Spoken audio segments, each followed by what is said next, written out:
I think that anywhere you go, even in unpopular places or places that you wouldn't really expect, there are some really awesome restaurants that you can find. I used to go to this place called Mingone's Table, and it's now closed, so you can't go anymore.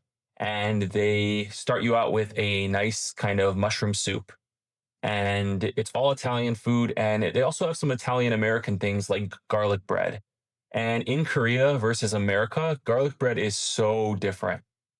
In America, we only use butter and garlic on our bread, whereas in Korea, it's more like butter, garlic, and then cream cheese is involved sometimes, as well as always sugar. And I am just not a fan of sugar on garlic bread, no matter how many times I've tried it. When it's sweet, I just don't love it. And then I ended up getting this ragu pasta, which had nice giant pieces of meat in it, which is just I think it's the right way to have a ragu is if you have short rib inside of it.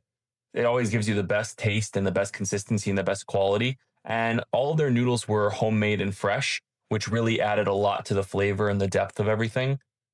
And I could talk about this food kind of all day at this point. But yeah, I mean, it was a really nice place to go to. I really loved going there with friends. I always took different friends there to go with me and always had a wine or two when I went. And yeah, it's just a shame when places like this get closed down or they're just not operating anymore because there's just, it just, it sucks to be honest. But I went here about probably around 10 to 15 times over the years. And when found out they were closed, I was a little bit sad because they were right down from my house.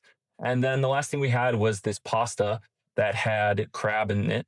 And it was a whole crab used to decorate the plate. So they had the crab head and they had all of the legs there, the claws, all of that kind of stuff. So if you're a fan of seafood pasta, it was definitely a place to go to. And if you're a fan of just other types of pasta, it was also a really nice place to go to. But overall, I would say this place was probably about an 8 out of 10. It was really good, and I really wish that they'd open up again.